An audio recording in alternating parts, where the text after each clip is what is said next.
ఈ విధంగా పత్రికలు వేసి ప్రేమతో మనల్ని పిలిచి ఎందుకు ఇలా అంటారంటే మనమందరం కూడా వచ్చి వారి కొరకు ప్రభు దగ్గర మనం ప్రార్థించాలి. 1, 2 వివాహము అన్ని విషయములో ఘనమైనది. అందరూ ఒకసారి చెప్పండి, వివాహం అన్ని విషయంలో ఎలాగా, ఎందుకు, ఎట్లా.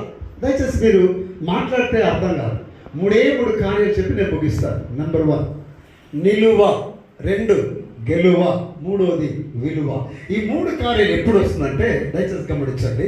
వివాహము అన్ని విషయాల్లో ఘనమైనదిగా మీరు ఎంచి ఆలోచించగలిగితే, దాన్ని ఘనపరచగలిగితే, ఆ వివాహం ఘనమైనది ఎప్పుడు, ఎలా, ఎందుకు, ఈ 3 కార్యాలను మనం చూస్తున్నాం. కాబట్టి మొదటగా దేవుని కార్యాలు మనం గమనించగలిగితే వివాహము అన్ని విషయాలలో ఘనమైనది. అలాగైతే ఈ ఘనమైనది ఎలా వచ్చిందంటే మొట్టమొదటి ఈ వివాహము ఏదైనా తోటలో ప్రారంభించబడినాయి. మొదట దేవుడు